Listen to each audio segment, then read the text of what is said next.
Très bien, les amis, faisons une pause. Il se passe beaucoup de choses en ce moment, d'accord? Bibi Netanyahou nie à nouveau avoir assassiné Charlie Kirk, alors que, à ma connaissance, personne ne l'a accusé d'une telle chose. Est-ce normal qu'un chef d'État étranger doive nier cela 2 fois à la télévision nationale? Nous avons aussi Bill Ackman qui envoie ses chiens de presse contre moi. Il n'y a pas d'autre façon de le dire? Il publie aussi des messages textes qui ne prouvent absolument rien. Et un type nommé Eric Bolling ment effrontément sur PBD, le podcast PBD, pour imposer ce récit. Pour une raison inconnue, toutes les grandes publications s'en emparent, selon lequel je n'ai pas parlé à Charlie Kirk depuis des années.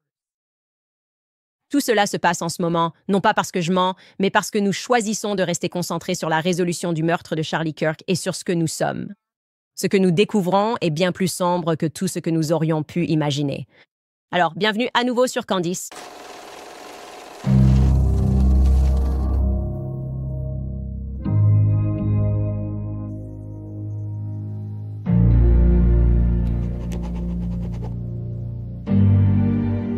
Nous rassemblons toutes ces informations et je me dis, je ne sais même pas par où commencer. Et je suppose que nous devrions simplement commencer par l'une des nombreuses découvertes explosives, grâce à vous tous d'ailleurs, sources anonymes investies dans l'histoire, cherchant à découvrir la vérité, avec ce pressentiment que quelque chose ne tourne pas rond.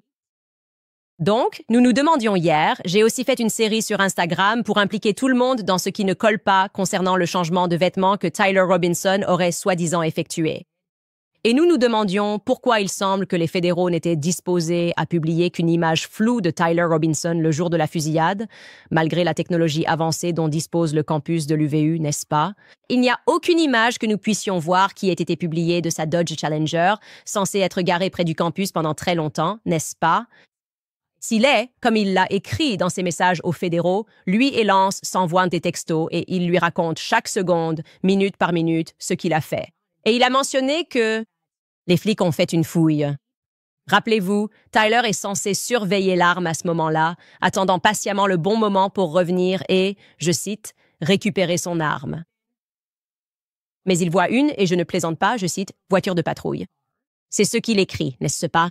Il écrit « Je peux m'en approcher, mais il y a une voiture de patrouille garée juste à côté. » Voiture de patrouille? D'accord, oui, non. Combien de fois appelez-vous une voiture de police une voiture de patrouille? Vous voulez savoir qui appelle ça une voiture de patrouille? Quelqu'un de l'équipe? C'est comme ça que ça marche. Oui, mais c'est ce que Tyler écrit « voiture de patrouille » ailleurs dans cette correspondance. Et au fait, merci à l'un d'entre vous qui a commenté l'épisode d'hier et m'a signalé ce détail. Mais ailleurs, Tyler dit quelque chose que seule une femme dirait. C'est pourquoi ça ne m'a pas paru bizarre en lisant ça. Ça ne m'a pas semblé étrange. Il dit à Lance, soi-disant, je cite, « Je m'inquiète pour les empreintes. J'ai dû la laisser, en parlant du fusil, dans un buisson où j'ai changé de tenue. » Attends, changer de tenue? Quelqu'un a commenté, « Les hommes ne disent pas tenue, c'est un truc de femme. » D'accord, oui, c'est vrai. Moi, je dirais que j'ai changé de tenue. Un homme ne dit pas ça, tu dis juste que tu as changé de vêtements. Tu ne dirais pas une tenue. Tenue, c'est très féminin. D'accord. Alors, est-ce que c'est une IA ou est-ce une agente fédérale qui a rédigé ces messages? On n'a pas l'impression que c'est Tyler Robinson. Ça, c'est sûr. Maintenant, une autre question qu'on se pose, c'est s'il y a autant d'images disponibles, pourquoi ne pas les diffuser pour rassurer tout le monde et nous faire sentir que ce n'est pas une opération fédérale? Pourquoi ne pas simplement tout rendre public? Eh bien, la raison, c'est que d'après les habitants, dont beaucoup m'ont envoyé des emails, toutes les images qu'ils avaient, toutes celles qu'ils trouvaient, ils les envoyaient immédiatement aux fédéraux et les fédéraux leur disaient qu'ils n'avaient absolument pas le droit de les partager, comme s'il y avait un risque. Si vous partagez ça, ça ne va pas bien se passer pour vous, comme s'ils étaient en quelque sorte sous pression des fédéraux pour ne rien partager publiquement. Et c'est pour ça que je dirais que le 9-10 commence à me rappeler le 11 septembre, non? Les fédéraux passent tout au peigne fin pour s'assurer qu'ils ont toutes les images, afin que personne ne puisse remettre en question le récit qu'ils diffusent. Ça me fait penser, tu sais, combien de temps a-t-il fallu avant qu'ils acceptent de nous montrer la moindre image du prétendu énorme Boeing qui a percuté le bâtiment du Pentagone? On n'a pas eu le droit de voir ça pendant très longtemps. Je crois qu'il a même fallu que quelqu'un au Congrès se batte pour qu'une quelconque vidéo soit rendue publique. Et il y avait des gens qui disaient « Non, c'était un missile ». Eh bien, ils ont tout balayé aux alentours. Donc, c'est un peu à ça que ça me fait penser, une opération de nettoyage des fédéraux. Ils font semblant de vouloir plus d'informations, mais en réalité, ils veulent s'assurer d'avoir toutes les informations, toutes les images, afin de pouvoir contrôler le récit. Sauf que parfois, les choses ne se passent pas comme prévu. Parce qu'avant même que les gens réalisent qu'ils ont quelque chose, ou peut-être quand ils essaient de contacter les fédéraux, ils envoient un texto à un ami qui envoie un texto à un autre ami. Et la seconde d'après, tout le quartier, dans tout Orem, a quelque chose. Et c'est ce qui s'est passé. Quelque chose a circulé dans toute la ville et a atterri à plusieurs reprises sur ma ligne de signalement. C'est une image très nette de Tyler Robinson, prétendument prise, je dis prétendument par précaution ici, mais d'après ma chronologie, ça colle parfaitement. Prétendument prise à 18h38. Dans un Dairy Queen à proximité. Voici la photo que nous pouvons vous montrer. Regardez cette photo. Qu'est-ce qui ne va pas sur cette photo? Beaucoup de choses ne vont pas sur cette photo. Tout d'abord, 18h38, tu viens de tirer sur quelqu'un. Tu as fait de gros efforts pour cacher ton visage, pour changer de tenue. Mais attends, tu n'as pas complètement changé de tenue, n'est-ce pas? Je regarde cette photo et tu portes un jean et tu portes la chemise bordeaux. Maintenant, on a un combo 50-50 des tenues. Et maintenant, tu montres tes yeux et tu n'as absolument pas peur d'être reconnu. Aussi, wow, tu dois avoir l'estomac bien accroché. Tu n'as pas de casier judiciaire. La prochaine chose que tu fais, tu tires sur quelqu'un et tu te dis « je vais juste aller manger un morceau ». Tu n'as pas l'air particulièrement secoué ou bouleversé. Quelque chose de problématique, c'est l'endroit d'ailleurs. Nous avons cartographié tout ça. C'est à environ 15 minutes du campus, à un moment où on nous dit qu'il attend en surveillant le fusil. Donc, comme vous pouvez le voir, on vous montre que c'est à environ 17 minutes en voiture du campus. Donc, il devrait y avoir pas mal d'images de cette Dodge. Challenger faisant des allers-retours. D'accord. Et comme je l'ai dit, ce qui me frappe le plus, c'est qu'il a l'air plutôt satisfait à ce moment-là. Donc, il doit être un véritable psychopathe, portant la moitié de ce que les fédéraux nous ont dit qu'il portait le matin et la moitié de ce qu'ils nous ont dit qu'il portait pendant la fusillade. D'accord. Alors, pourquoi a-t-il envoyé ce message dans cet échange en disant qu'il avait changé de tenue? Quand tu viens de dire « j'ai changé de t-shirt », si c'est la réalité, tu as juste changé de t-shirt et ça suffisait. Est-ce que c'était juste un t-shirt qu'il a changé? La tenue, encore une fois, comme je l'ai ressenti hier, a toujours été problématique. Je pense que la tenue était l'erreur des fédéraux. Ça n'a jamais eu de sens de dire qu'il portait une tenue en arrivant sur le campus, un short kaki clair et une chemise bordeaux, puis qu'il a décidé de tout changer des heures plus tard. Parce que, pourquoi ne pas simplement changer de t-shirt? En fait, ça a plus de sens. Tous les gamins portent des jeans bleus. Tu n'as pas besoin de changer de jeans bleus ou d'enlever un short kaki pour éviter d'être repéré. Personne ne va dire « Hey, on t'arrête parce que tu portes un jean bleu ». Ça n'existe pas. Ça aurait été bien plus logique s'il avait juste changé de t-shirt. Et comme je l'ai dit hier, si tu voulais vraiment te changer, pourquoi as-tu dû quitter le campus pour le faire? Et les caméras n'auraient-elles pas dû te filmer de toute façon, même si tu prends un itinéraire complètement différent? Encore une fois, il y a des caméras partout. Donc, on peut maintenant placer ce changement, cet arrêt supposé au Dairy Queen sur notre chronologie, non? On peut le voir juste là. Nous étions très précis quand nous avons commencé à vraiment nous concentrer sur l'examen d'une chronologie. J'aime avoir une chronologie claire. Nous avons dit que la première correspondance qui aurait eu lieu entre ces deux-là devait avoir eu lieu entre Tyler et Lance après 18 heures. Eh bien, voilà, 18h38. Nous obtenons cette photo confirmée, ou plutôt, je ne devrais pas dire une photo confirmée, une photo présumée de Tyler Robinson achetant de la nourriture au Dairy Queen hors du campus, de l'autre côté de la ville. Et c'est là qu'on peut supposer, le campus est censé être en confinement. On est censé être, est-ce que c'est censé être une chasse à l'homme? C'est à ce moment-là qu'on peut supposer que ces messages ont été échangés, ou du moins autour de cette heure-là. C'est là que Tyler Robinson indique qu'il est proche de la scène du crime. C'est là qu'on devrait pouvoir trouver plus d'images de son véhicule. Peut-être que vous tenez un commerce sur ce trajet, près de ce Dairy Queen, et vous devriez vérifier vos enregistrements pour voir si, vers cette heure-là, 18h38 ou autre, vous avez vu passer une Dodge Challenger. Une source m'a dit qu'ils l'ont vu déposer, près de ce Dairy Queen, qu'il y a un cimetière. Et qu'ils jetaient des vêtements dans ce cimetière. À ce jour, nous n'avons rien reçu des fédéraux concernant l'endroit où les vêtements ont été déposés, où il s'est changé, rien du tout. Ma question est donc, que se passe-t-il? Je continue de penser qu'il y a plusieurs personnes impliquées. Et après avoir reçu cette information, ce soupçon ne fait que grandir, d'accord?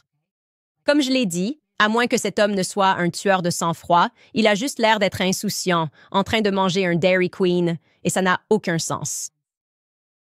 Maintenant, il y a quelque chose qu'un autre habitant m'a dit que les gens du coin discutent et qu'ils pensent c'est réellement produit.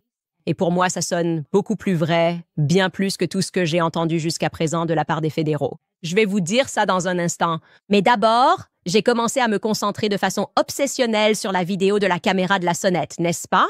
Parce que de façon mystérieuse, cette vidéo s'est retrouvée chez TMZ le matin suivant l'assassinat de Charlie. Est-ce qu'on peut, en fait, à quelle heure cette vidéo a-t-elle été diffusée? C'est juste pour que je puisse jeter un œil. Je vais passer au deuxième jour ici. Quand est-ce que TMZ a publié la vidéo? Même si je ne connais pas exactement le jour précis où ils ont publié la vidéo, je crois que leur vidéo indiquait 8h07 du matin. TMZ est le premier, le 10 septembre, à nous dire qu'il existe une vidéo de la caméra de la sonnette. Mais en fait, je veux voir quand TMZ l'a publié. Alors, tu peux juste me noter ça, Skylar, que je veux vérifier quand TMZ l'a annoncé. J'ai l'impression que c'était le matin. D'accord. Et donc, j'ai commencé à me demander d'où venait cette vidéo. D'accord? On devrait se pencher là-dessus. Laissez-moi juste dire ceci tout de suite, en règle générale. Quand une tragédie survient, je n'apprécie pas les personnes qui ont le réflexe de parler immédiatement à la presse après un drame. Ce que je veux dire, c'est, imaginez-vous, vous êtes sur un campus, une fusillade éclate, les étudiants crient, ils courent, quelqu'un est mort. Je pense que l'instinct d'une personne normale est de s'assurer que ses proches, dans son entourage immédiat, vont bien, de s'assurer qu'elle-même va bien, évidemment, puis d'appeler et d'avertir tous ceux qui pourraient s'inquiéter. Que tu vas bien, n'est-ce pas? Peut-être que ta mère t'envoie un message. Tu vas d'abord appeler, genre, ta mère et ton père. Tu ne vas pas appeler TMZ. Tu ne vas pas parler à la presse en premier? Je ne pense pas. Donc, c'est toujours une bonne question quand on sent que quelque chose ne va pas, comme je le ressens fortement en ce moment avec l'assassinat de Charlie Cook, de revenir en arrière et de réfléchir à qui a parlé à la presse en premier. Écoutez, si vous écoutez l'émission depuis longtemps, vous savez que les médias traditionnels sont contrôlés par la CIA depuis l'opération Mockingbird. Et donc, j'ai abordé cette question. Qui a donné les images à TMZ? Pourquoi TMZ? À qui viendrait-il à l'esprit de donner les images à TMZ? Si vous êtes vraiment juste une personne qui vit dans l'Utah, surprise par tout ça, pourquoi donneriez-vous ça à TMZ, qui couvre les potins de célébrités à Hollywood, n'est-ce pas? Le New York Post? Ce n'est pas censé être un journal local, une source d'information locale. Pourquoi contacteriez-vous le New York Post? Quel citoyen de l'Utah a pensé à TMZ en premier? Était-ce eux ou étaient-ce les fédéraux? Eh bien, nous avons pu enquêter là-dessus, d'accord? Nous avons pu le faire parce que, heureusement, l'un des individus qui possédait la maison a parlé à une chaîne d'information locale le lendemain, le matin après l'assassinat de Charlie Kirk. Son nom, vous allez le voir, est Irwin Steele. Regardons ces images d'Irwin Steele le lendemain matin. Cathy Beckel nous a conduits dans son jardin. Elle dit que la police a fouillé cette zone à la recherche du tireur présumé et de son arme. À quelques rues de là, Irwin Steele était un autre voisin qui a été accueilli par des policiers dans son jardin de devant. C'était effrayant. Je sais que cela a été dit de nombreuses fois, mais c'est un endroit sûr. C'est un endroit calme. Nous sommes juste à côté de la plus grande université de l'État, mais en même temps, ce sont généralement de bonnes personnes. Steele dit qu'ils aident les autorités en leur fournissant toutes les images qu'ils ont sur leurs caméras extérieures. Mais il dit qu'il est tout de même troublant de savoir que les tireurs auraient pu être si proches de leur maison. Nous avons des étudiants qui passent dans la rue toute la journée et cela n'a jamais représenté une menace pour notre sécurité. Alors qu'une chose comme celle-ci arrive, c'est choquant. C'est vraiment choquant. Il avait l'air d'un type bien, je n'avais aucun problème avec lui. Immédiatement, en fait, je me suis demandé pourquoi on nous avait dit que c'était une vidéo de caméra de sonnette. De toute évidence, ce n'était pas une vidéo de caméra de sonnette. C'est trop haut, donc vous voyez la hauteur de la vidéo en général.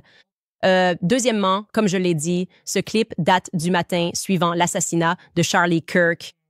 Donc TMZ avait déjà rendu public cette vidéo. Et donc, je trouve ça un peu étrange, ce qui impliquerait soit que les fédéraux, comme je l'ai dit, ont récupéré cette vidéo la veille au soir, puis l'ont immédiatement donnée à TMZ, soit que ce type lui-même l'a donnée à TMZ avant de la remettre aux fédéraux.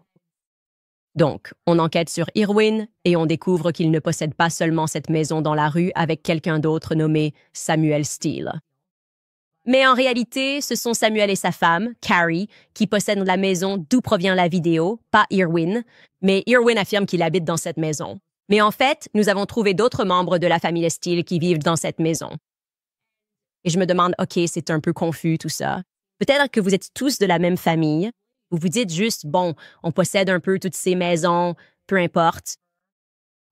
Mais je trouve ça quand même un peu étrange. J'ai donc décidé de creuser un peu plus pour voir, par exemple, dans quoi ils travaillaient.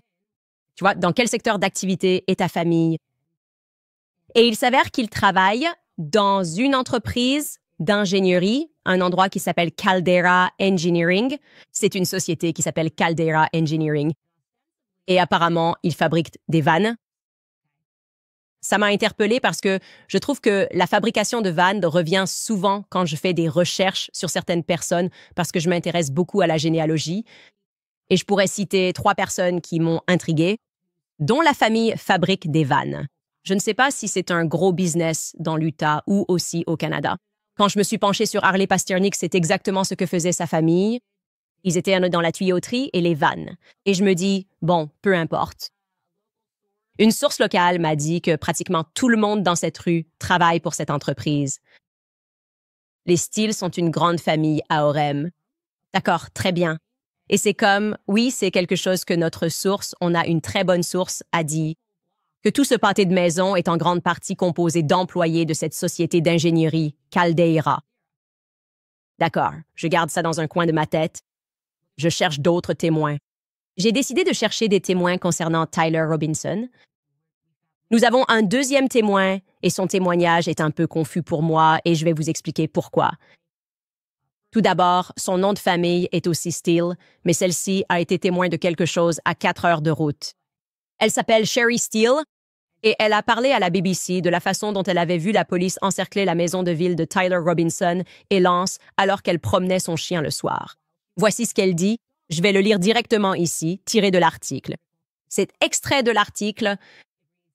On peut lire « Sherry Steele, qui habite en face de la résidence, est revenue d'une promenade en soirée pour voir une forte présence policière. » Dans une vidéo qu'elle a montrée à la BBC. Pour une raison quelconque, la BBC ne publie pas cette vidéo. Une voix forte, qu'elle dit appartenir aux autorités, peut être entendue crier « Ne bougez plus et sortez maintenant ». C'est tout simplement hallucinant d'arriver dans la rue et de voir tout à coup des hélicoptères au-dessus de votre maison, madame. Steele a déclaré, ajoutant qu'elle n'avait jamais parlé à Monsieur Robinson.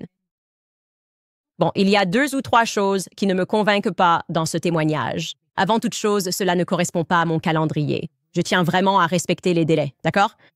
Elle dit qu'elle promène son chien le soir.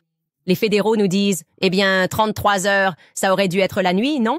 Leurs 33 heures auraient dû correspondre à 21 heures. C'est à ce moment-là que Tyler Robinson s'est rendu. Mais ensuite, nous avons appris d'autres sources qu'en réalité, c'était plutôt vers 19 heures. Vous savez, les fédéraux disent 33 heures, donc 21 heures. On ne pourrait certainement pas qualifier cela de promenade du soir avec son chien à cette heure-là. Et d'ailleurs, à ce moment-là, selon notre source, il ne bougeait pas du tout. D'accord? On est censé croire que c'est pendant la nuit qu'ils ont amené Lance. Et puis, d'après la propre famille de Lance, c'est pendant la nuit, après avoir amené Lance vers 23 heures environ, n'est-ce pas? Et ensuite, c'est pendant la nuit qu'ils investissent la maison et fouillent tout. Alors, qu'est-ce qui se passe ici? Deuxième chose à propos de Sherry Steele, je n'arrive pas à la trouver. Nous avons enquêté. Nous avons consulté des bases de données.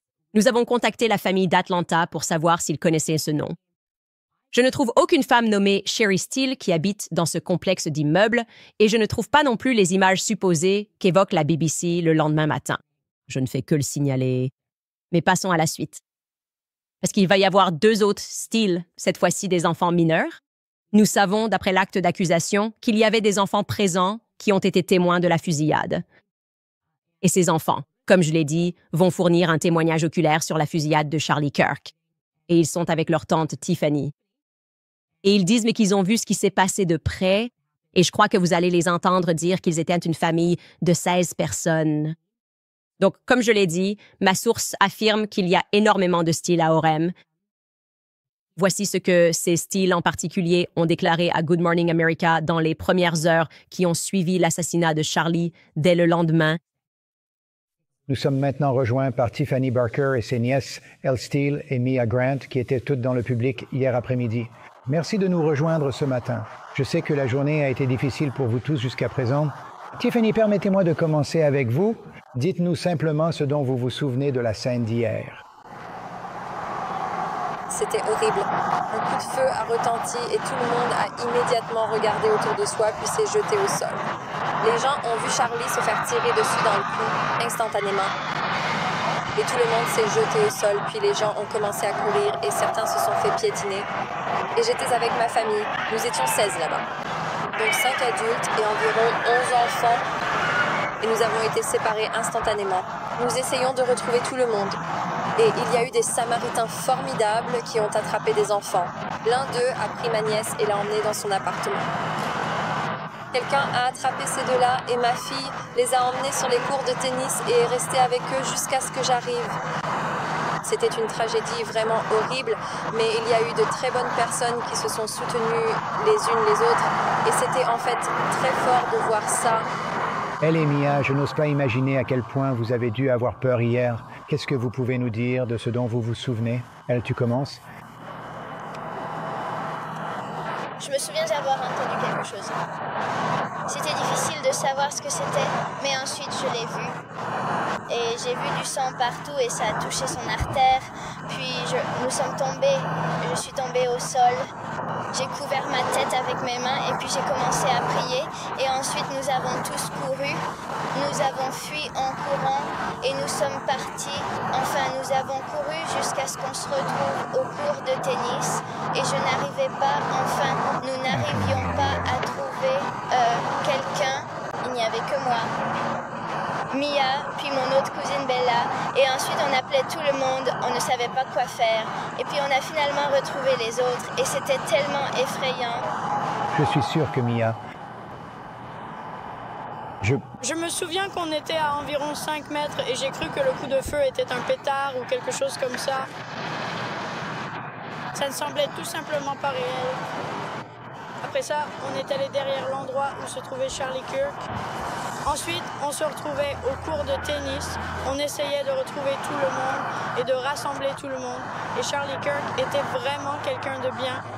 Il va tellement me manquer. J'ai toujours regardé toutes ces vidéos et... L'Amérique avance. beaucoup regretté Charlie Kirk.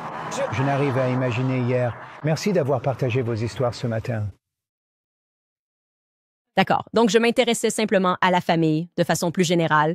Je peux vous dire que la famille, elle est très impliquée en politique. La femme que vous voyez là, son père était un homme d'affaires devenu conseiller municipal. Sa sœur s'est présentée au poste de lieutenant-gouverneur. Ils ont aussi été impliqués dans un autre incident. Elle fait souvent la une des journaux avec un maire. Donc, d'après tout ce qu'on dit localement, c'est une bonne famille. Ils sont très impliqués en politique. Mais du côté droit de l'échiquier politique, comme je dirais, en tant que personne conservatrice, je pense que c'était un peu mis en avant ici, en essayant d'en apprendre plus sur ces personnes. Personnellement, je n'aime pas l'idée qu'à ce moment-là, le meurtrier soit toujours en liberté. À ce moment-là, il n'avait rien. Et je me dis juste, qui laisserait ses enfants retourner sur ce campus après avoir survécu à une fusillade et aller parler aux médias le lendemain alors que le tueur était toujours en liberté? Mais bon, je n'ai pas à juger les actions des parents, je suppose. Ce que je sais, c'est qu'on n'a pas toute l'histoire. D'accord. Et d'ailleurs, j'ai contacté ces personnes, je leur ai demandé de parler avec moi. Je veux en savoir plus sur ce qu'ils ont vu. Je veux en savoir plus sur ce qu'ils disent, avoir entendu et vu ce qui s'est passé ensuite, comment est organisé le campus de l'UVU, à quelle heure ils s'y sont rendus. Je veux tout savoir. Parce que je sais spirituellement que plus de personnes sont impliquées. D'accord? Maintenant, laissez-moi vous dire ce que les habitants du coin théorisent. Et comme je l'ai dit, c'est la première chose qui a du sens pour moi, d'accord? Ils me disent que, vous vous en souviendrez, les premières personnes qui ont sorti la carte de tous les endroits à fouiller, et voici où le tireur a marché, et voici ce qui s'est passé, Et vous savez, voici notre schéma de l'endroit où tout s'est déroulé. Et il a couru vers les bois et il a attrapé l'arme, mais on n'a pas vraiment beaucoup de détails sur l'endroit d'où il a obtenu cette arme. On nous dit juste, en gros, que c'était dans les bois. Et cette personne me dit, en fait, l'arme a été retrouvée dans le jardin de quelqu'un que je connais. On se connaît tous ici.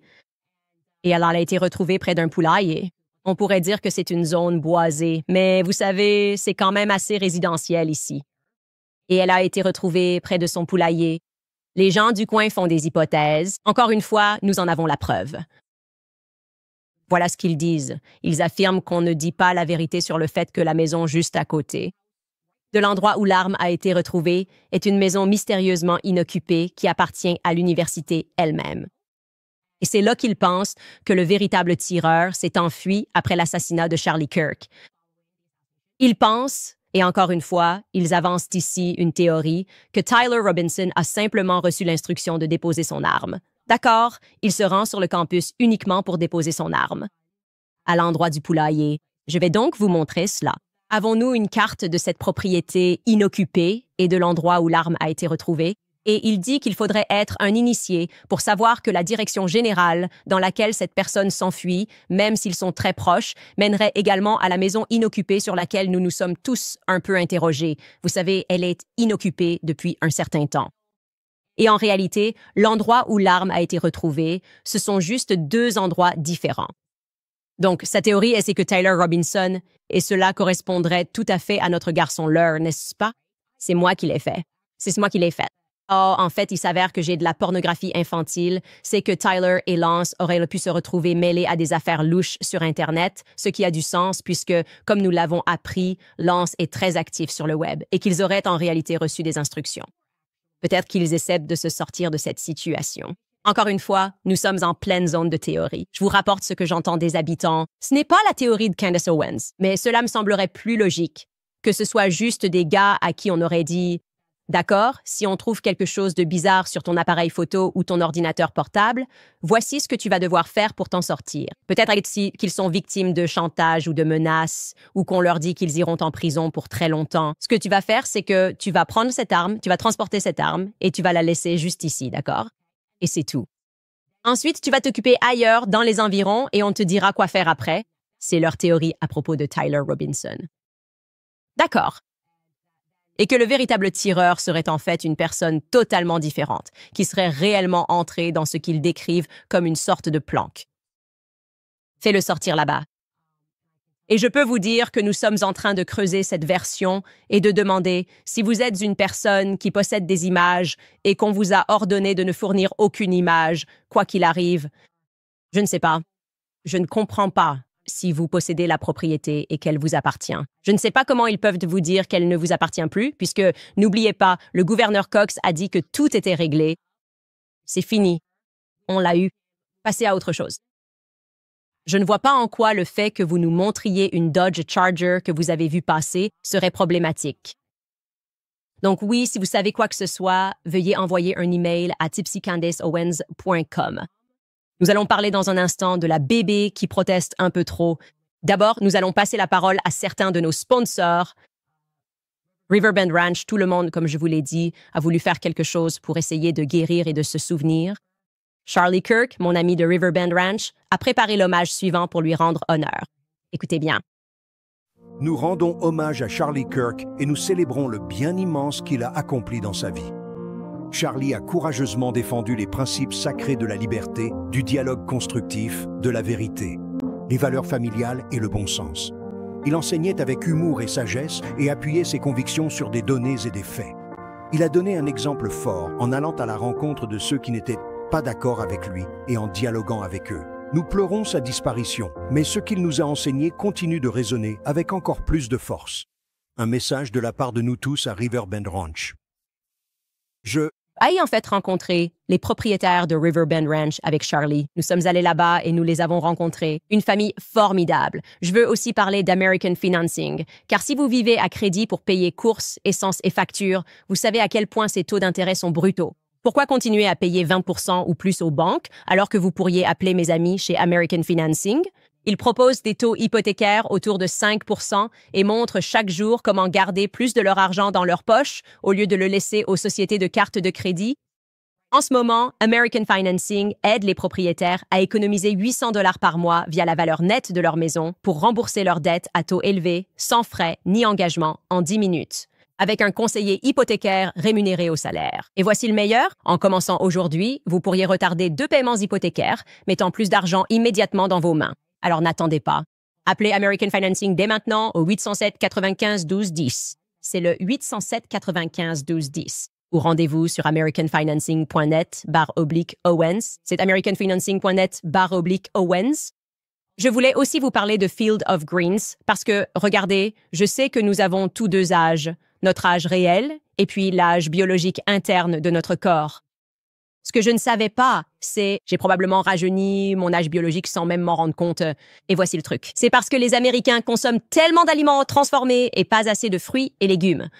Beaucoup de gens, peut-être la plupart, ont 10 ans ou plus de plus à l'intérieur que leur âge réel. Une grande étude universitaire suggère comment ralentir le vieillissement.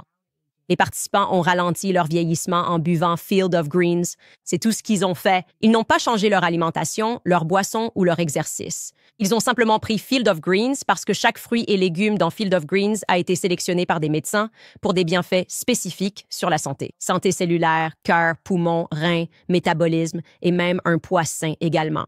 Je me sens très bien en sachant que Field of Greens peut ralentir la vitesse à laquelle je vieillis et je vous encourage tous à me rejoindre. Remplacez votre boisson de fruits, de légumes ou de verdure non testée par Field of Greens. Consultez l'étude universitaire et vous bénéficierez de 20% de réduction en utilisant le code promo CANDACE sur fieldofgreens.com. Encore une fois, c'est fieldofgreens.com, code promo CANDACE. Je veux dire, je vous le dis, j'ai traversé beaucoup d'attaques médiatiques. C'est vrai. Je veux dire, vous pouvez tout imaginer, je l'ai vécu. Là, c'est un autre niveau. D'accord? C'est comme s'il y avait une soif que je n'avais jamais vue auparavant. Ils répètent tous exactement le même discours. Ils collaborent clairement entre eux. Je peux vous dire que c'est une attaque sioniste. J'en ai déjà vécu suffisamment. C'est comme ça qu'ils procèdent. Et ils disent tous à peu près la même chose avec de légères différences. Et l'idée, c'est d'en rajouter encore et encore, en espérant que si les gens voient toujours la même chose, ils finiront par croire que c'est vrai. Et bien sûr, défendre Bibi Netanyahou semble être au centre de tout cela. Que les sionistes contrôlent beaucoup de publications en Amérique, c'est simplement une réalité. On peut même en parler en détail. C'est un peu étrange que je n'ai jamais dit, en discutant de cette affaire qui me tient beaucoup à cœur, que Bibi Netanyahou a assassiné Charlie Kirk. Kirk Carlson n'a jamais dit ça. Megyn Kelly n'a jamais dit ça. Dave Smith n'a jamais dit ça.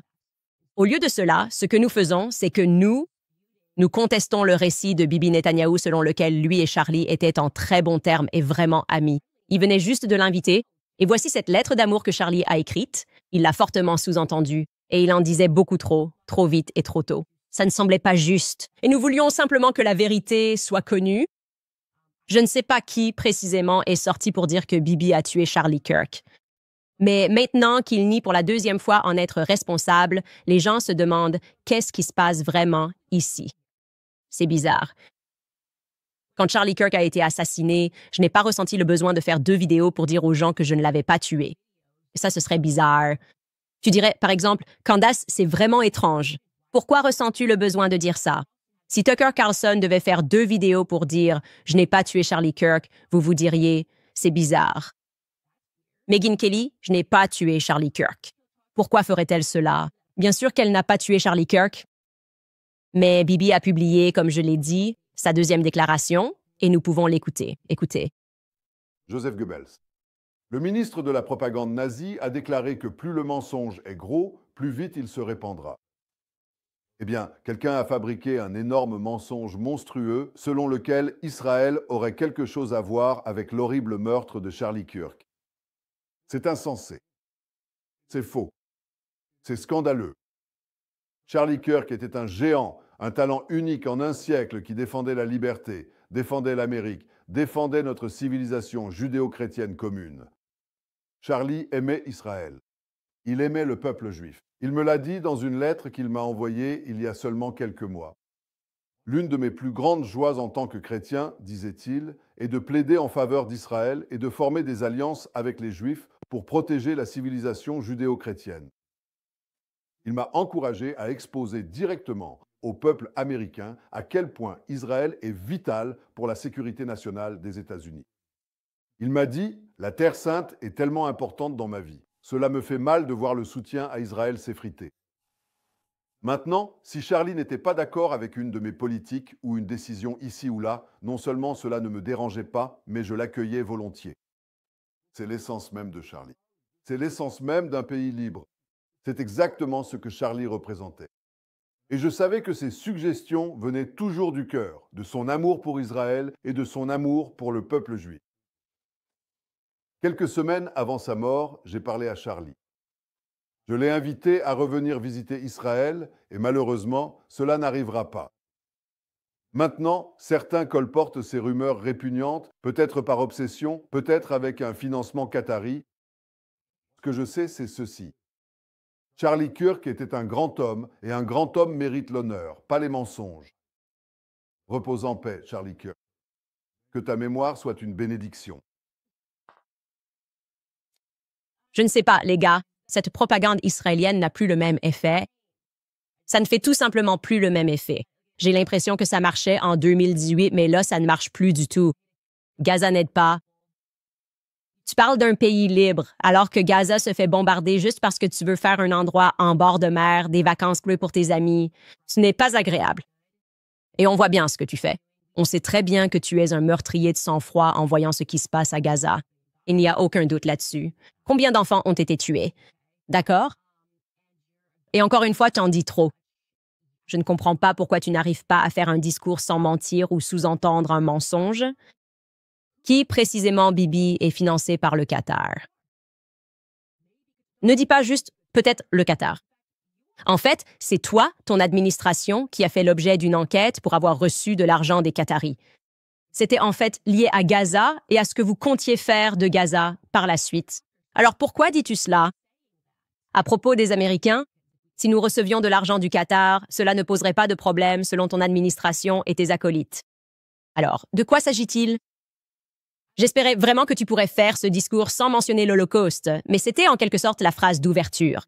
Joseph Goebbels disait « Mec, Joseph Goebbels n'a rien à envier aux sionistes en Amérique et à la propagande qu'ils ont diffusée.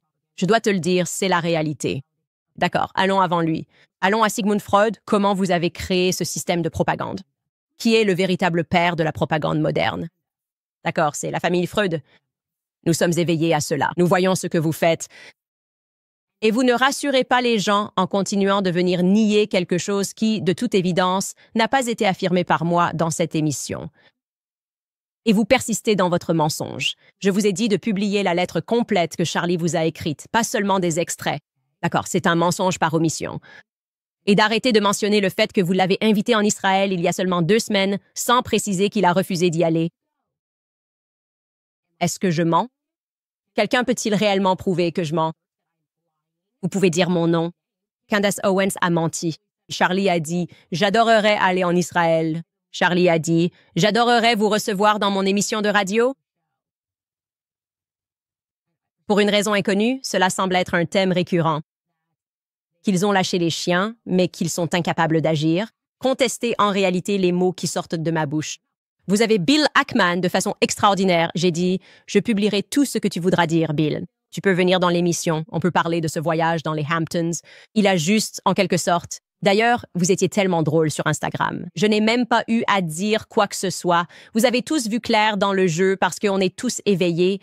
Il a juste partagé des messages textes avec Charlie Kirk pour dissiper les accusations de chantage, mais ils ont mis Israël.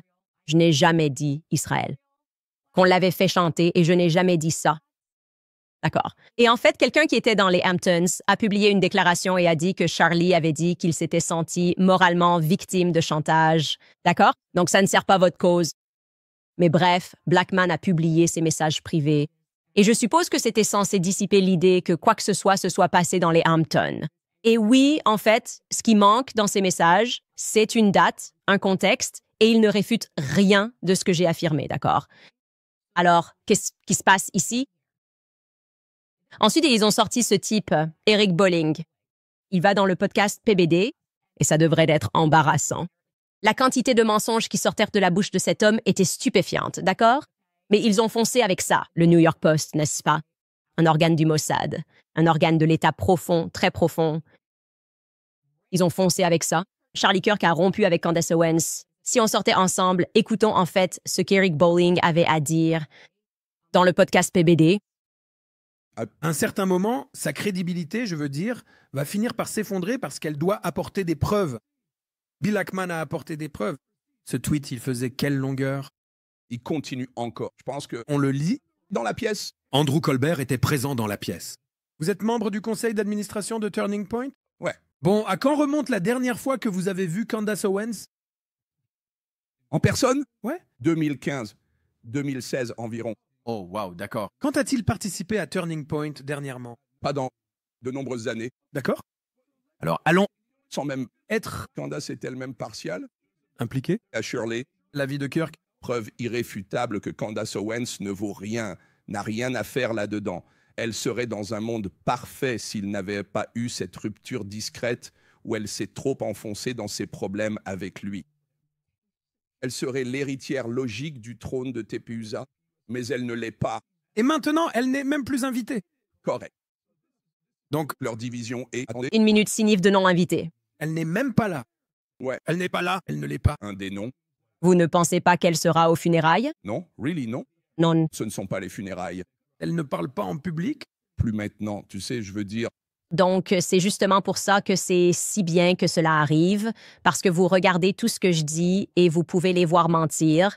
Eric Bolling, je ne comprends même pas comment peux-tu dire que je n'ai pas pris la parole à une conférence Turning Point USA depuis des années, alors que j'ai littéralement fait une tournée avec Turning Point USA sur des campus universitaires l'année dernière. C'est juste incroyable. Tu ne savais pas que j'y suis allée, que j'étais en tournée. Pour Turning Point USA l'année dernière, tu ne te souviens pas du tout que ça s'est passé? D'accord. Ensuite, je me fais virer du Daily Wire. Turning Point USA est le premier à publier une déclaration de soutien « Christ est roi ». Ensuite, j'ai fait, c'était quoi déjà la conférence militaire de WBLS juste après ça? Alors, essayons vraiment de remettre les choses dans leur contexte. Ce à quoi tu fais référence, qui fait en quelque sorte partie de l'histoire qu'on te raconte, c'est que les sionistes ont commencé à tourner autour de Charlie et à essayer de tout contrôler. C'était en fait vers septembre ou quelque chose comme ça. Et j'ai toujours été très honnête sur le fait que Charlie et moi avons eu une conversation et qu'il mettait la pression. Si tu ne peux pas lui parler, elle parle d'Israël. Bob, j'ai dit, Charlie, je subis tellement de pression en ce moment. N'essaie même pas. Je suis comme radioactif, je ne me préoccupe même pas des commentaires. Je dois complètement reconstruire ma vie. Je dois trouver comment relancer mon podcast. Je suis littéralement banni d'Australie parce que j'ai tenu tête aux sionistes. J'ai tellement de choses à gérer. Pour moi, ne pas parler à Amfest, ce n'est rien. Ça ne veut même rien dire. Sauf toi, d'accord? Ça ne signifie rien pour moi. Dis-leur ce que tu as besoin de leur dire. Et moi, je vais me concentrer sur la reconstruction de ma vie parce qu'ils m'ont aussi fait annuler sur YouTube. Tu te souviens de tout ce qui s'est passé à la fin de l'année dernière? C'était fou que je sois revenu plus fort et plus grand parce qu'au final, la vérité l'emporte sur les mensonges. C'est ça, c'est le message. Et donc, la réalité, c'est que ensuite, ils se sont repliés sur eux-mêmes parce que c'est ce que font les sionistes. Ils ont commencé à lui mettre plus de pression. Et cette fois, ils ne voulaient pas seulement Candace Owens. C'était Tucker Carlson parce que Tucker est allé à Amfest. Et puis, ils ont dit que ça ne devait plus jamais arriver non plus. Et Charlie a commencé à comprendre dans quelle direction le vent soufflait. Et en fait, la même semaine où Charlie Kirk a été assassiné, il disait qu'il voulait que je revienne dans la programmation. C'est là où il en était dans sa tête. Tu ne peux contester aucun de ces faits parce que c'est la réalité. C'est alors que soudainement, il reçoit un... Ce type, Schulman, c'est celui qui a dit « Je veux que mon nom soit retiré du bâtiment de Turning Point dans les 48 heures précédant son assassinat. » Quelques jours avant l'assassinat, il le pressait, essayant de contrôler à qui il avait le droit de parler. Et ça a vraiment commencé sérieusement, je peux te le dire, au 4e trimestre de l'année dernière. Et puis Charlie en a eu assez, et j'ai encore beaucoup d'autres choses à révéler sur ce qui s'est passé à Turning Point. Ce n'était pas seulement ça, ils célébraient leur victoire sur la façon dont ils dépensaient l'argent. C'était presque comme s'ils voulaient simplement prendre le contrôle de l'entreprise qu'il avait créée et la transformer en une simple filiale du Mossad. C'est le genre d'information que j'ai, Et je veux m'assurer de bien tout vérifier et d'examiner chaque détail. Voilà à quoi ça ressemble. Et ça va se savoir. Bon, alors vos petits arguments et vos mensonges, les gens peuvent faire des recherches et voir que ce n'est pas vrai. Et c'est là tout le sel de la chose. Eh bien, la preuve en est qu'elle ne prend pas la parole chez Charlie. Il est comme les événements organisés en l'honneur de Charlie en Arizona, et puis ils m'ont posé ces questions. Ils demandent « À quand remonte la dernière fois que tu as parlé à Erika? Avez-vous déjà assisté à un spectacle de Charlie Kirk? Qu'est-ce que c'est? Tu peux afficher ce truc bizarre parce qu'il répète tous ces mêmes arguments. C'est ce qu'on a reçu du Daily Mail. Est-ce qu'elle prévoit d'assister à son service commémoratif en Arizona? Est-ce qu'on lui a demandé de prendre la parole ou a-t-elle demandé à faire partie du programme? Pourquoi est-ce que je demanderais à en faire partie? C'est évident qu'Erika contrôle tout, là. J'espère qu'elle contrôle tout, mais je ne sais pas, parce que j'entends des histoires sur des donateurs qui influencent les choses. Mais rouvrons ce sujet. Encore d'autres questions ici. A-t-elle assisté à l'une des veillées en son honneur? Prévoyait-elle d'y assister? Est-ce qu'elle parle à Erika? Quand ont-elles parlé pour la dernière fois? Le membre du conseil d'administration, Eric Bolling, d'ailleurs, il n'est pas membre du conseil. Ça aurait été une bonne vérification des faits pour toi, PBD, qui a dit que Charlie Kirk s'était séparé discrètement de Candace Owens après qu'elle soit allée trop loin pour lui.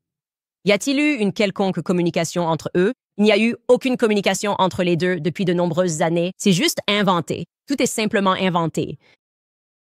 Et comme je l'ai dit, la raison pour laquelle ils font ça, c'est parce qu'ils veulent qu'on arrête d'enquêter sur la mort de Charlie Kirk. Je suis convaincu qu'il s'agit d'une opération de grande envergure menée par la Fed. J'entends parler des pressions qui se font sentir même dans le cadre de l'organisation de cet événement. Ils essaient de faire croire que c'est « Oh là là, comment ose-t-elle? Aviez-vous prévu une veillée? » Sauf pour tout. Non, en fait, je n'avais pas prévu de veiller. Et non, vous avez raison. Tu m'as eu. Je n'ai pas été invité à prendre la parole aux côtés du président Trump et de J.D. Vance sur scène avec Tucker Carlson lors d'une cérémonie commémorative. Quel rapport avec quoi que ce soit? La réponse, c'est que ça n'a rien à voir. Ils sont en train de construire un récit, comme ils le font toujours. Ils arrivent, ils mettent la pression et ils essaient de faire croire que Charlie et moi n'avons pas parlé pendant des années. C'est totalement faux, d'accord? Charlie et moi, nous n'avons jamais, pas une seule seconde, cessé d'être amis. Jamais. Ça n'est jamais arrivé. Ils ne peuvent pas produire la moindre preuve à ce sujet. Non, juste des donateurs. Et les donateurs de Turning Point doivent être enquêtés parce que ce que j'entends, comme je l'ai dit, de sources internes à Turning Point, n'est pas bon. Et devine quoi? Si ça doit être moi et que tu dois me détester pour toujours, ça me va très bien. En plus de ça, parlons d'une opération fédérale. Sortie de nulle part, Brigitte McCrone ment carrément. Je ne sais même pas comment ils ont réussi à faire passer ça dans la presse. C'est tellement stupide. Brigitte McCrone sort de nulle part et déclare qu'ils ont fourni des preuves scientifiques aux États-Unis, au tribunal pour prouver que Brigitte est une femme. C'est ce que dit son avocat. Eh bien, l'avocat ment parce que nous n'avons même pas encore commencé cette affaire. Alors comment auriez-vous pu fournir une preuve scientifique à un tribunal pour prouver que vous êtes une femme, surtout que vous ne me poursuivez même pas pour avoir dit que vous étiez né homme? Vous êtes né homme? Je suppose que vous êtes né garçon, un mâle, c'est ce que je devrais dire. Vous êtes né mâle et vous n'avez jamais poursuivi personne pour avoir fait cette déclaration. Vous poursuivez pour des choses qui tournent autour de ça. Vous me poursuivez parce que vous dites, eh bien, vous avez dit que j'avais volé l'identité de ma sœur. Je ne suis pas une voleuse. Vous n'avez jamais poursuivi personne pour l'affirmation selon laquelle vous seriez né mâle. Donc, je ne sais pas ce que c'est que tout ça. C'est comme si on allait tous harceler Candace juste pour essayer de la distraire de ses recherches. Le meurtre et l'assassinat de Charlie Kirk, mais en fait, ça me motive encore plus, parce que ce n'est pas normal. La quantité de mensonges qui circulent en ce moment, c'est parce que vous pensez que je ne suis pas assez forte pour y faire face et que vous essayez de me briser. Tu ne vas pas me briser. Je l'ai vu recevoir une balle dans la gorge et tout le monde nous ment sur les personnes impliquées, sur les raisons de cet incident et sur les raisons pour lesquelles vous vous en prenez à ceux qui tentent d'enquêter. Tu n'es pas un bon ami, disent-ils, si tu enquêtes là-dessus. Maintenant, il publie. Comment osez-vous obtenir des clics en enquêtant? Quoi? C'est mon émission. Comment osez-vous obtenir des extraits vidéo simplement parce que je parle de ça? Espèce d'idiot. Vous nous prenez vraiment pour des imbéciles? Comment Candace ose-t-elle générer des clics alors que nous générons des clics grâce aux clics de Candace? C'est tellement absurde. Tu es vraiment stupide. Et le monde entier regarde. Et c'est là le problème. De gauche à droite, nous prenons conscience qu'il s'est passé quelque chose de plus sinistre. Nous ne tombons pas dans le piège des MAGA.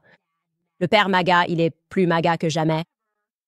L'un des commentateurs a fait remarquer « Pourquoi le père serait-il soudainement plus MAGA que jamais ?»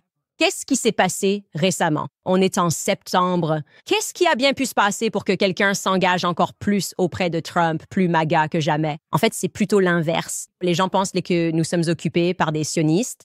De plus en plus de gens du camp MAGA disent qu'il semble que Trump ait un peu abandonné la liberté d'expression et que son administration semblait être contrôlée par Bibi Netanyahou. Donc ça non plus, ça ne semble pas vrai. Et puis c'est comme « Oh, là-bas, les trans. » Ni l'un ni l'autre. De gauche à droite, nous faisons attention et nous levons les yeux vers ceux qui nous gouvernent. Et ce n'est pas un joli tableau. Je vais passer à vos commentaires. On a abordé beaucoup. Je vais vous parler de Tax Network USA. Si vous êtes stressé par des impôts en retard, peut-être que vous avez raté la date d'avril ou que vos comptes sont en désordre, vous n'avez pas besoin d'attendre. L'IRS sévit en ce moment. Les pénalités s'accumulent rapidement. 5% par mois, jusqu'à 25% rien que pour ne pas avoir déclaré. Mais il existe des solutions. Tax Network USA peut vous soulager de ce fardeau. Et ils peuvent stopper la spirale avant qu'elle n'empire. Ils ont aidé des milliers d'Américains. Que vous soyez salarié, propriétaire d'une petite entreprise ou que vous n'ayez pas déclaré depuis des années, ils ont tout vu et savent comment remettre de l'ordre. Avec un accès direct à de puissants programmes de l'IRS et des négociateurs experts à vos côtés, Tax Network USA sait comment vous aider à gagner. Vous bénéficierez d'une consultation gratuite. Si vous êtes éligible, ils pourraient même réduire ou annuler ce que vous devez. Et surtout, ils vous aideront à vous protéger contre les saisies sur salaire ou les blocages de comptes bancaires. Alors n'attendez pas la prochaine lettre de l'IRS. Appelez le 1-800-958-1000 ou rendez-vous sur tenusa.com/Candace. Vous avez peut-être manqué la date limite pour les impôts, mais vous n'êtes pas à court d'options. Laissez Tax Network USA vous aider. Encore une fois, le numéro est le 1-800-958-1000 ou rendez-vous sur tenusa.com/Candace. Je vous parle aussi de Home Title Lock, car si vous êtes propriétaire, vous devriez écouter ceci. Le FBI met en garde les propriétaires contre un type de fraude immobilière en hausse, le vol de titres de propriété. Ce type de vol ne consiste pas à forcer votre porte et à voler vos affaires. Cela se produit avec un document d'une page portant une signature falsifiée qui est déposé au bureau du comté. Si votre titre de propriété, c'est-à-dire l'acte légal de possession, est transféré hors de votre nom, des criminels peuvent utiliser votre propriété pour vider votre capital ou même vendre votre bien, et vous ne le saurez même pas avant de recevoir des avis de recouvrement ou de saisie par courrier. C'est pourquoi je me suis associée à Home Title Lock afin que vous puissiez protéger votre capital. Découvrez dès aujourd'hui si vous êtes déjà victime. Utilisez mon code promo Candice sur hometitlelock.com pour obtenir un rapport d'historique de titres gratuit et un essai gratuit de la protection Million Triple Lock qui surveille vos registres de titres 24h/24 et 7J7 avec alertes urgentes en cas de modification. En cas de fraude, leur équipe de restauration aux États-Unis dépensera jusqu'à $1 million pour la réparer. Rendez-vous sur hometitlelock.com, utilisez le code promo Candice ou cliquez sur le lien ci-dessous. Je vous parle aussi de Nimi Skincare, car pour ceux qui se posent la question, vous savez déjà comment je garde une peau saine, nette et éclatante. Ma réponse est simple. Nimi soigne de la peau. Si votre peau montre des signes de vieillissement, des ridules apparaissent, la peau s'affaisse, paraît fatiguée, terne, inégale, et vous perdez l'éclat de jeunesse, essayez la gamme de soins anti-âge de Nimi. Leurs produits ont fait des merveilles pour moi. La routine anti-âge en 3 étapes de Nimi contient des ingrédients puissants, cliniquement prouvés, qui fonctionnent vraiment. Cette routine restaure la barrière cutanée, stimule la production de collagène, réduit les ridules et rides, retient l'hydratation et illumine la peau pour un éclat sain. Et voici ce que j'aime le plus. Les produits donnent des résultats et sont fabriqués en Amérique. Chaque formule est conçue aux États-Unis, rivalisant avec les meilleures marques coréennes de soins de la peau en qualité, tout en restant fidèle à nos valeurs de foi, famille et liberté. Actuellement, Nimi offre à mes auditeurs 15% de réduction sur votre commande avec le code Candice15 lors du paiement. Mais cette offre se termine ce week-end, alors ne tardez pas. Rendez-vous dès aujourd'hui sur nimiskincare.com. Faites le plein de leur routine anti-âge en 3 étapes et constatez les résultats par vous-même. Soutenez une marque qui partage vos valeurs tout en prenant soin de votre peau. Visitez nimiskincare.com, code Candice15 lors du paiement. Très bien, Steve Carrington, merci pour les $20. Il écrit que c'est pour le fonds de soutien Ackman. Mais il ne portera pas plainte car il serait alors soumis à un contre-interrogatoire et il ne prendra pas ce risque car le parjure équivaut à la prison. Je ne sais pas, mec. Le fait que Brigitte porte plainte, c'est bien leur façon de faire.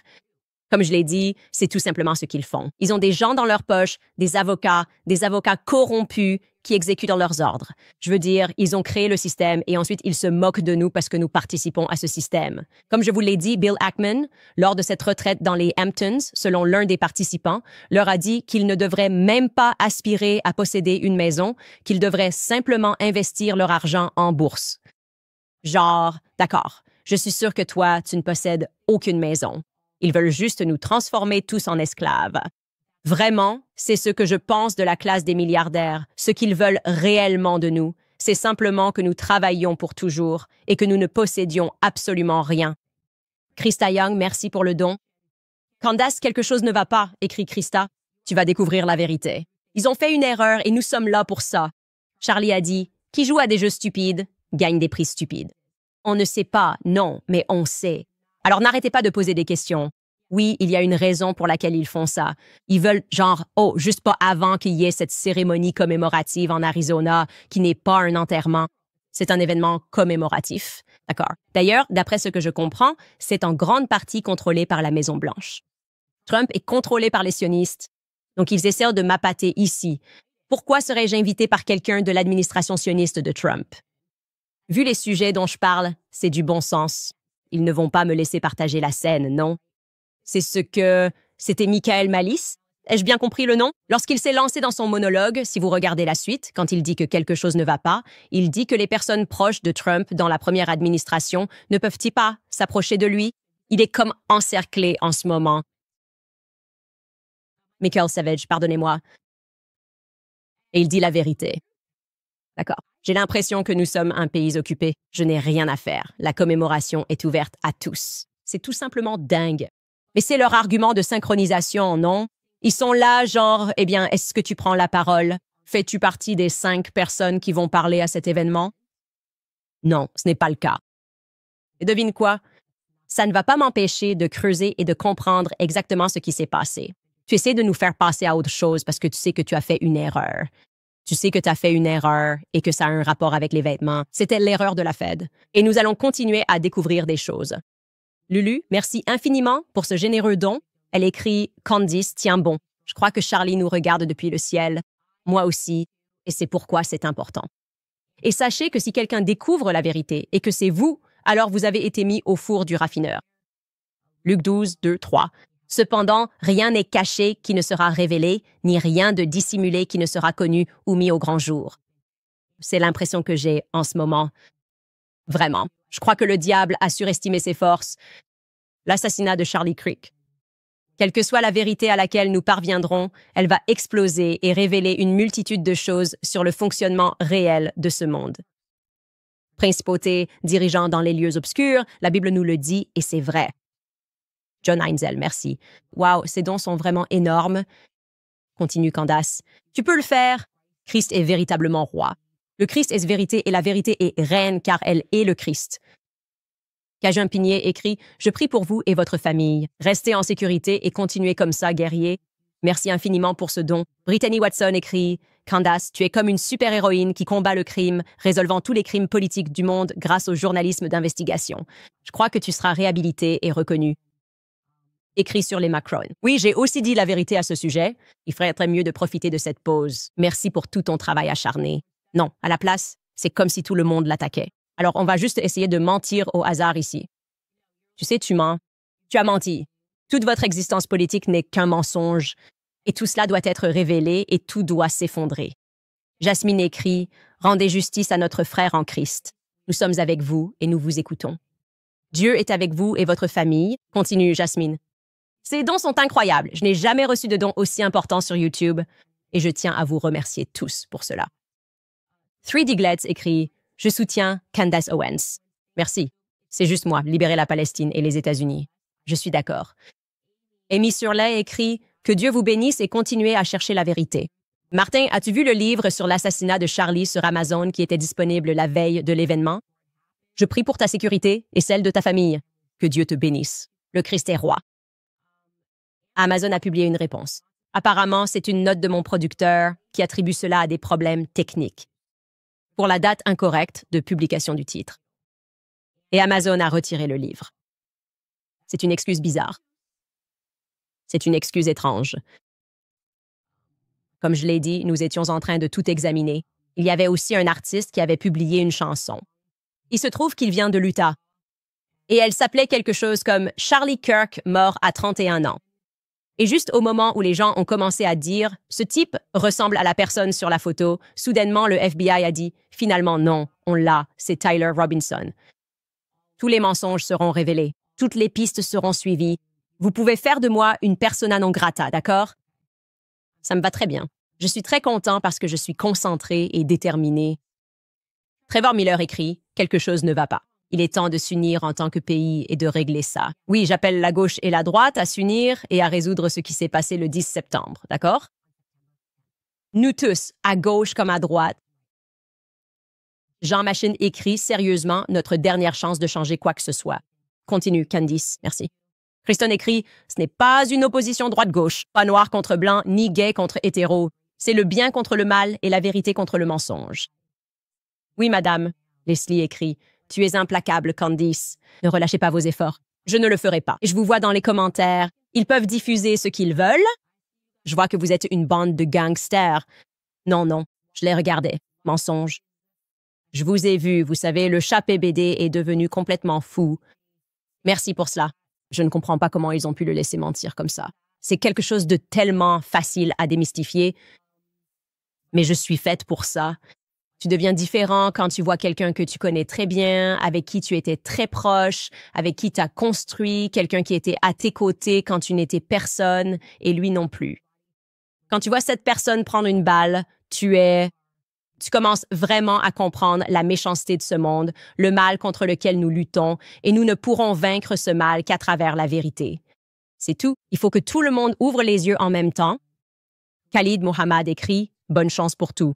Merci. Cynthia Martinez écrit « Candice, tu es divinement protégée, encore plus après cette perte horrible. » Charlie sourit à côté du trône de grâce de Dieu.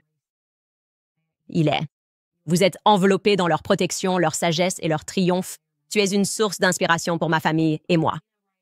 Falalina écrit « Voici un financement qatari pour votre mission divine. » Falalina, es-tu au Qatar?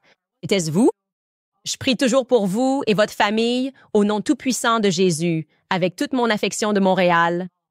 Falalina, la qatarienne. Elle est la seule ressortissante qatari. De toute façon, vous savez bien que mon véritable financement vient toujours de vous. Merci à tous ceux qui ont acheté des sweatshirts, des casquettes et des articles sur notre site web et qui se sont inscrits. Pour être clair, la CIA signifie l'agence de renseignement Candace, que vous voyez évidemment au dos, parce que nous nous considérons comme l'agence de renseignement décentralisée, puisque nous recevons des informations de votre part et que nous sommes prêts à enquêter. Et j'aimerais avoir une équipe plus grande. Nous sommes tout petits, mais c'est suffisant. Nous allons simplement continuer ainsi, rester concentrés et honorer Charlie de la meilleure façon possible. Charlie s'est battu pour la vérité. Charlie s'est battu pour la liberté d'expression. Charlie n'aimait pas la manipulation.